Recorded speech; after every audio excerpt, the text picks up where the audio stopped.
И продолжуваме понатаму со третото интервју кое што ни е предвидено за денешното издание. Ова интервју кое ќе го проследите во продолжение е снимено со оглед на тоа дека гостинот ни е од Велика Британија и мораше да најдеме соодветен термин кога ќе можеме и да го снимиме. Разговараме за филантропијата и зошто е таа важна за нашето општество.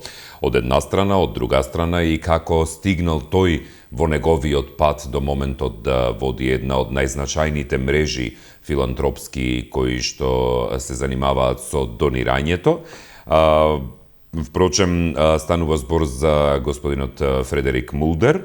Тој е значаен индивидуален филантроп, што голем дел од своите приватни средства, инаку стекнати меѓу другото преку продажба на принтови, односно графики, од Пикасо ги вложува во својата семејна фондација и во The Funding Network, каде е председавач на доверители и им служи како меѓународен амбасадор.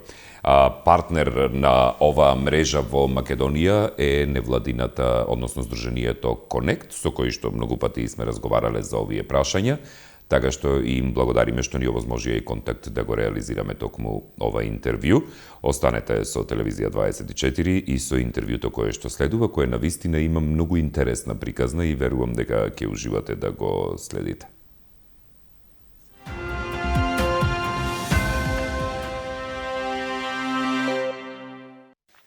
Frederick Mulder, thank you very much for joining us and for taking the time to do this interview. I appreciate the opportunity because it's such an honor to do this with you.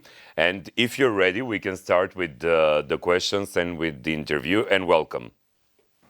Thank you, and I'm very pleased to be here. I feel honored to have the chance to speak with you. So, can I call you Fred? Is that okay? Yes, please do. Yes. So, Fred, can you please tell me a very short question, but probably very difficult to be answered? What drives you to give? Well, about 40 years ago, I was listening to the radio, and I heard a statistic that 35,000 children died every day of malnutrition and preventable disease. And I had started a very successful business dealing in original printmaking, but this statistic really floored me. The Boeing 747 had been introduced not long before, and the jumbo jet, which carried about 350 people, and I remember thinking, that's 100 jumbo jets of children, the equivalent of 100 jumbo jets of children, full of children crashing every day. If that happened once, the world would be in uproar. If it happened twice, it would be even more uproar. And yet, it was a silent emergency that was happening every day. And I remember thinking, I've really got to do something more than being an art dealer, and give some of the money I'm making to help solve some of the problems of the world. So it was really that. I mean, of course, there were other things that had happened, but that was a kind of really pivotal moment for me when I heard that statistic and realized that I had to play a part in doing something about it. Tell me, Fred, when we are talking about the drive for giving, there are a lot of people that have these urges to give, that have these drives to give to the others. Is there anything else that you can share with us? Only not just the beginning of your giving career, if we can say that, but also to explain what does this do to you? How does this affect you? I think it gives my life a purpose. I mean, of course, it would be easier not to give in some ways. It introduces a whole element of complication to one's life. You have to think about new things. You have to use your money well in a way and not just spend it all on yourself or your family. But I would say it gives me a reason to get up. It also gives me a reason to get up in the morning. There's that kind of sense of life having some purpose, as well as just kind of taking care of yourself and those who you're responsible for and that you love. So it's more of a, well, I won't say a pleasure, but it's more of it's a positive thing rather than a terrible burden, being wanting to make a difference in the world. Can you tell me, please, when it is easier to respond to demands for donations?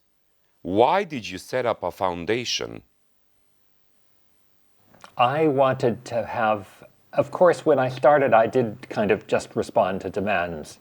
But I quite quickly realized that I wanted something that had a kind of sense of solidity.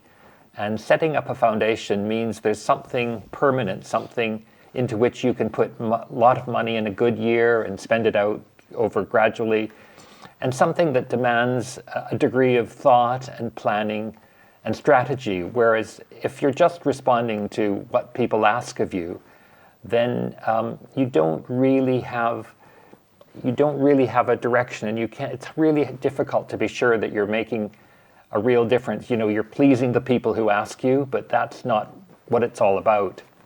So, I just think it's important to give. I mean, it's fine to, when I started to give, I was a bit like a kid in a candy store. I like this, so I could make a difference here. But you soon realize that if you're really going to make a difference, you have to narrow your focus to a few things that you can actually have a real impact on, and concentrate on those, which means saying no to a lot of things as well, which is difficult, but it's simply got to be done. Fred, we live in a world where there are a lot of people asking about something. There are a lot of demands. There is a lot of need for someone to receive something, to be donated to. So this is probably, as you've said, very difficult to you. But how did you cope with the moment, bringing the decision to whom you will be giving?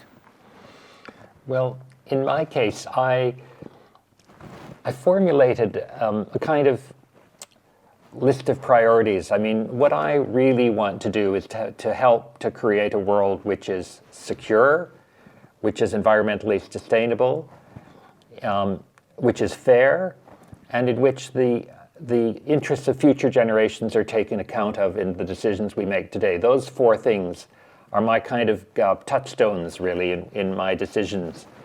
So out of that flows a lot. For example, in the terms of environmental sustainability, I fund a lot of climate change projects, partly because, it is such an important problem, but I also think, what right have we, and I'm in my late 70s now, what right have we, as my generation, to leave a world to my children and grandchildren that is much more degraded and difficult in terms of floods, heat waves, lack of resources, than the world that I inherited.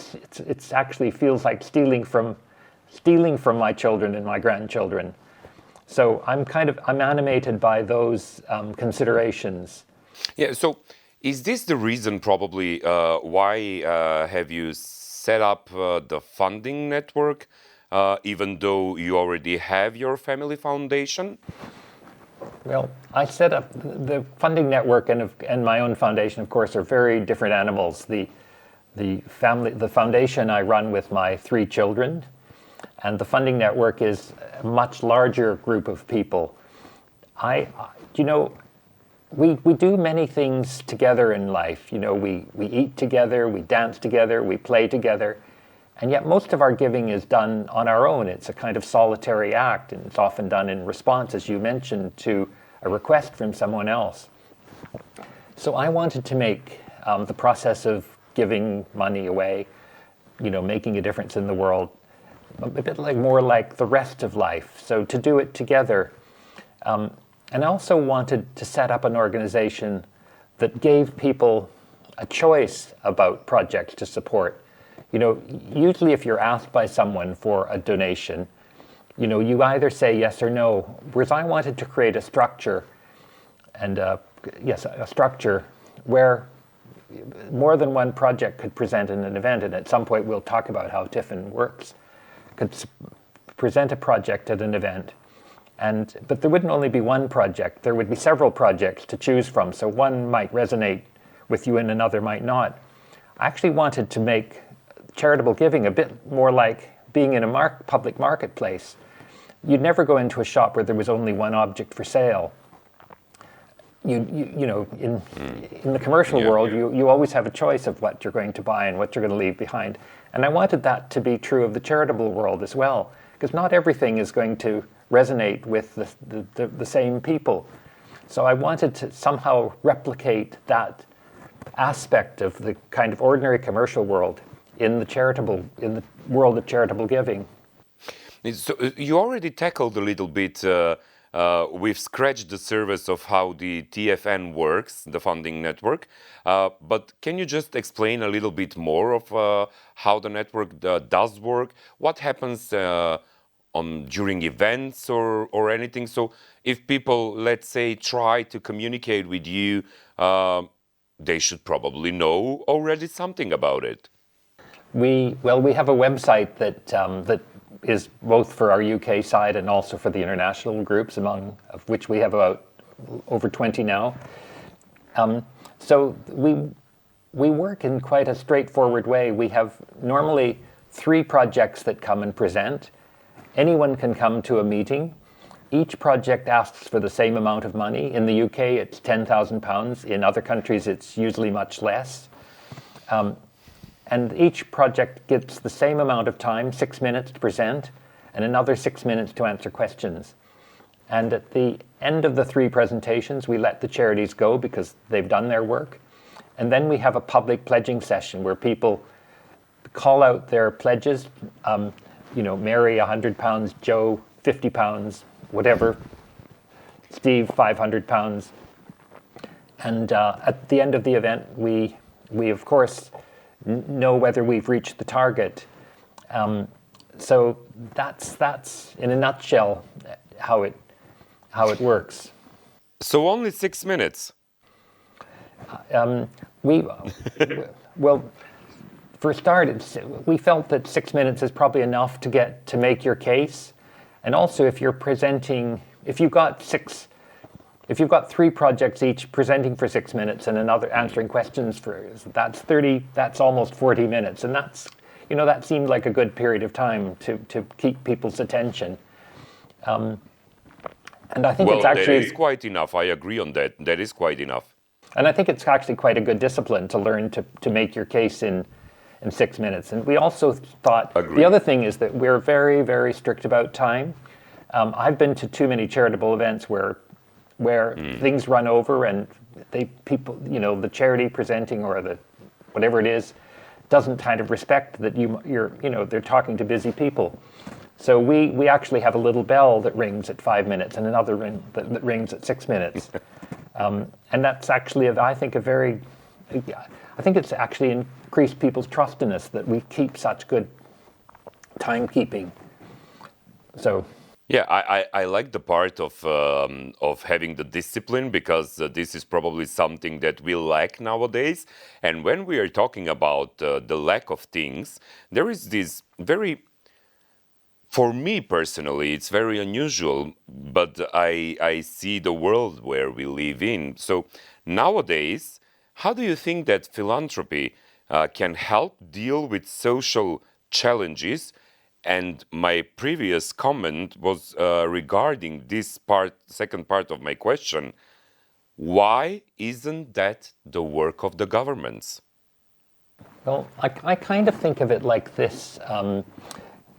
Imagine a river a fast-flowing river, and then it comes to a sheer drop of falls. And imagine people falling over these, being washed over these falls and either dying or being injured. It seems to me that the work of government is often concentrating on people who've already fallen over the falls. They're picking up the pieces at the bottom of the waterfall or whatever it is.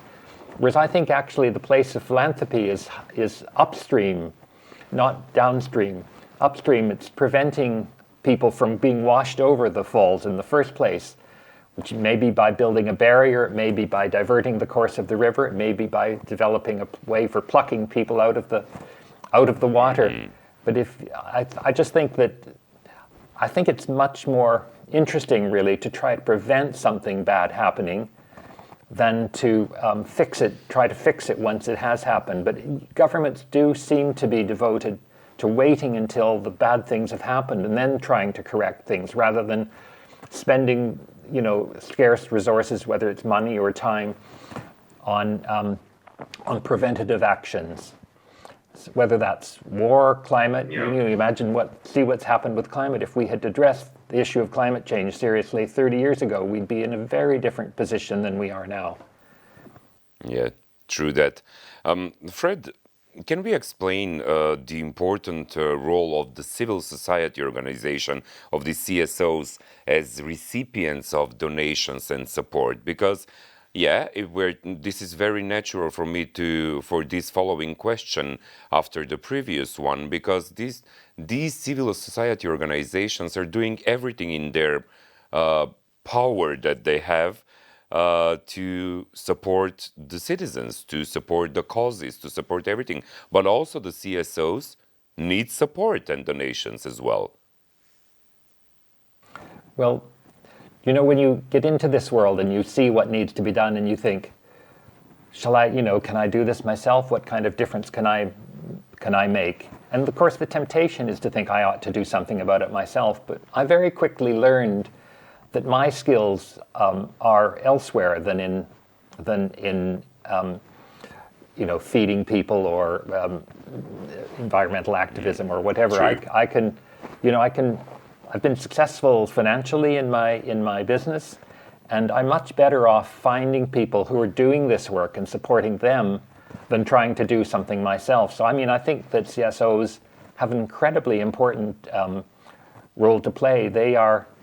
In a way, they're doing what I would love to do, but I couldn't do it as well as they can. So I'd much sooner support someone else to make it the kind of difference that needs to be made.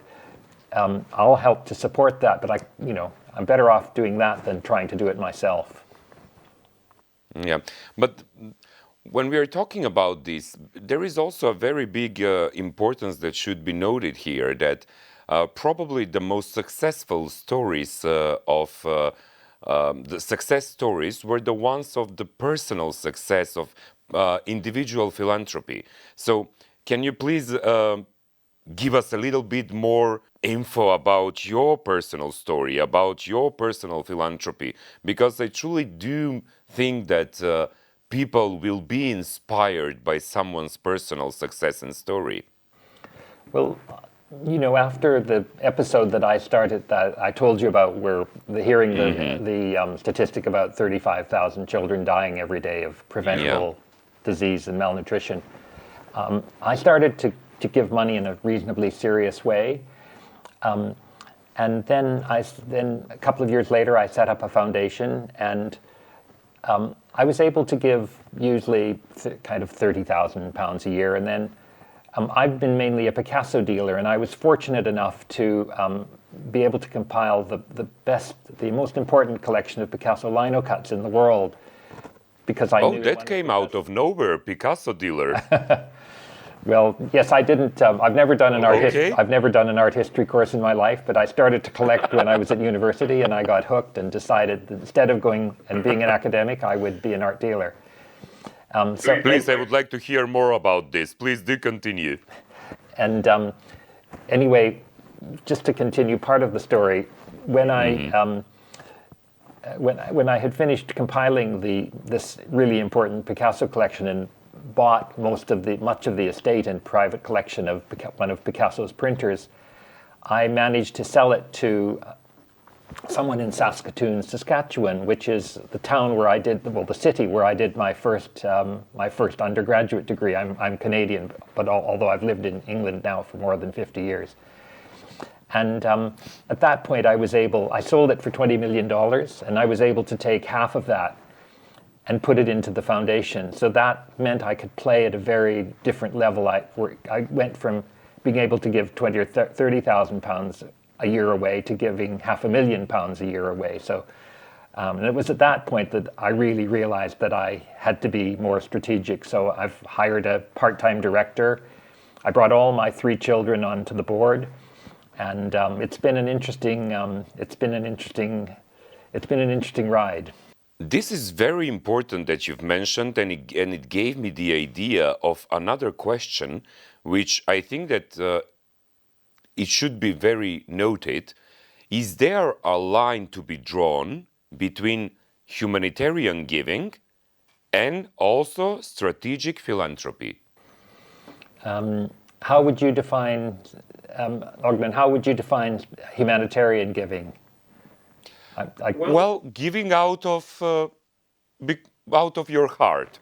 Okay. Giving because you just feel the urge to give something now. But because you mentioned strategic, I think that philanthropists should be strategic. Yes, I mean, there are people, there is this common dichotomy between head and heart, and I think the best philanthropy starts, of course, with a sense of wanting to make a difference in the world, which is a heart thing. But I think then really you've got to use your head in finding out where the best place is for the money to go. I helped to fund in its early days something called the effective altruism movement, which is a movement that actually is very kind of data driven. It's based on kind of utilitarian principles about how you help the most people the most in the world, and so I helped to fund that. And climate change doesn't actually make a difference to that many people today, but down the line, 20 years from now, if we're able to make big differences in decarbonizing the economy, in helping with mitigation and also people learning to adapt, that will the rewards for that kind of philanthropy may not be here today, but they will be in 20 years. I won't live to see them probably, but that doesn't that's not the issue really. So I think you need both. I think you need both heart and head really. Thank you for that explanation, because I truly believe that it was very important to be expressed. Fred, I have very few questions left, probably even one or two. How do you come up with ideas such as the giving circle? And I'm putting an exclamation mark here, especially about the giving circle, and other crowdfunding initiatives. And don't they compete with your foundation? Well, I don't see the funding network or other giving circles to be in competition with my foundation. we do very different things. I didn't invent the idea of the giving circle. That was something that was well before me. There were a lot of small kitchen table giving circles, particularly in America, but they had small amounts of money. You had to be part of a group that people knew you and invited you to belong. Whereas I wanted to when I set up the funding network, I wanted something that was public, that was transparent, that that people could come in at different levels that didn't need very wealthy people. So I wanted to create something that was a different kind of animal, a kind of crowdfunding, but done publicly. And the fact that we do things publicly, and the fact that actually we have a public pledging session at the end of each meeting, I think is part of what's really interesting about us, because having public pledging means, first of all, that people realize that giving is on a kind of continuum. Some people are wealthy and can pledge a lot. Some people are not at all wealthy and can pledge only a little. But in the funding network, we concentrate on the total amount of money raised, not on who gives what. And I also think that because because the pledging session's a little bit like an auction. I'm an art dealer, so I've been to dozens, maybe hundreds of auctions in my career. There's something about an auction where you realize that unless you make a decision now and make another bid, for example, in an auction, you lose the object. And the funding network's a little bit like that. Of course, it's not an auction, but there is that. We try and engender that sense of immediacy in the funding network. Like, this is our moment to make a difference. Let's make this project happen, rather than going home and thinking about it. because I've been to too many charitable events where there's a kind of general ask, but then you go home and you're not sure whether to give, and then the bits of paper gets lost. Whereas the funding network, we try to make it all happen in one evening, and I think that's a powerful part of it, and I think it's the reason we've been so successful. Fred, I see this moment of giving, this moment of support. I see it a little bit as some enchanting circle where everyone giving support needs support, everyone donating needs donations. So this is a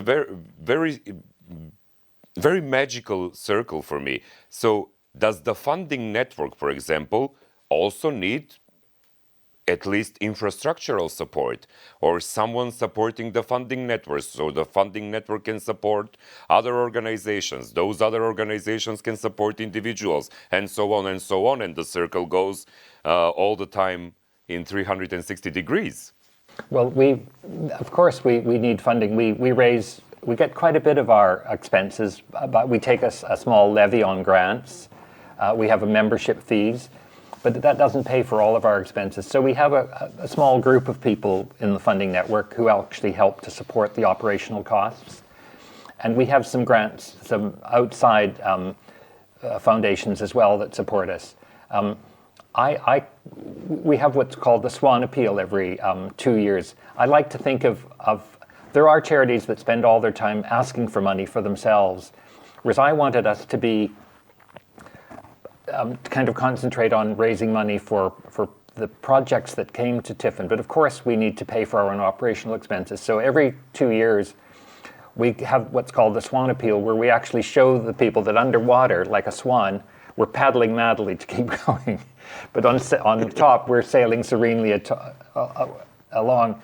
And I must say, those appeals have done very well, because we have a group of people who not only understand the importance of supporting social projects, but see the point of continuing to support the funding network, which makes it, all of this possible. And in fact, my own foundation continues to support many of the international groups. We have this program where we'll give us it's only a €1,000 grant, but we'll do it 3 times for any organization anywhere in the world that wants to have a first event or has an event on a new theme or something. So we've continued to do that over the years. So yes, we need support as well, but we found clever and interesting ways of achieving that. Fred, how far internationally have you went with cooperation with other organizations like yours, or probably to support other organizations like yours? For example, because we are calling from Macedonia, how far did you reach in Macedonia for organizations? Well, I haven't been to Macedonia. I would love to come, but unfortunately, you should come, I Fred. can't come to your forum this time. Maybe another time. But Okay. I've helped to set up new groups in Australia, in New Zealand, in Canada, in the United States, in Hungary, in Bulgaria and Romania, in Turkey. So I've been to all of those countries. I haven't been to any of the South American countries where we have groups, but I've been to a lot. But we have a very good staff. Mihaela, who helps with the international side of things. Our CEO, Eugenie Harvey, is very active, helping to support international groups. So, we do put a lot of resource into helping the international groups. When we are talking about internationally, because we have the Giving Circle here in Macedonia, and we had, because personally I've been part of it for all its editions, even the online one, it was such an important but also fulfilling experience. So is this something also important for the organizer? For example, CSO Connect in Macedonia is organizing the Giving Circle, which you do know. And for everyone, when they leave this event, to be fulfilled? Well, yes, it's very important. I mean, I love the funding network. I love the fact that people are getting together to give money to social projects. It leaves me with a good feeling at the end of the time. I love that sense of having a purpose. And I think this is, as far as I know, this happens in many other places. I love tuning into the events on which you sometimes streamed on the internet of organizations outside the UK. I've tuned in on ones in Russia, in Australia, in New Zealand, in Romania.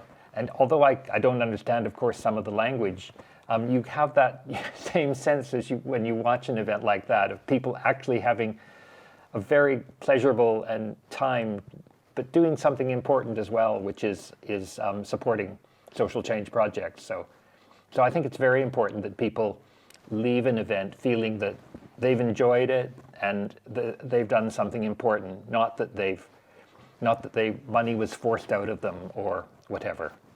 So, and I think we've been reasonably successful in creating that kind of sense in our events. At the end of our interview, Fred, thank you very much once again for taking the time to be with us at the end of our interview. Okay. Looking back to your life, to your experiences, to all the wisdom and knowledge that you've gathered through the years, through the decades, what will be your suggestion? What will be your advice to, let's say, Connect or other organizations here in Macedonia which are watching this interview?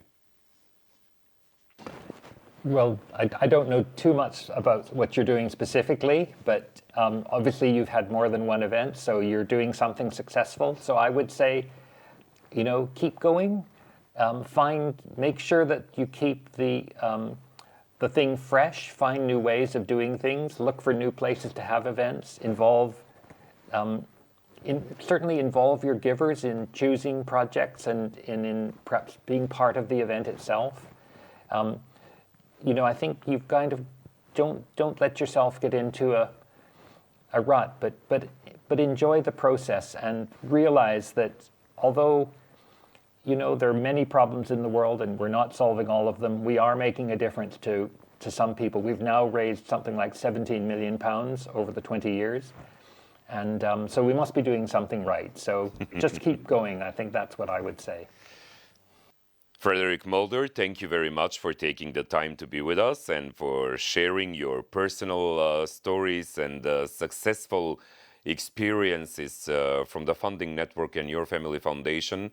And I really love the part with the Picasso art dealing. So I think that we should have you here in live sometime in Macedonia so you can explain a little bit more and take questions from the audiences. Okay, well, maybe we will do that. Good. Okay. Yes, thank you very much. Anyway, Fred. very nice to speak with you. Okay. Thank you very much. Okay, bye-bye.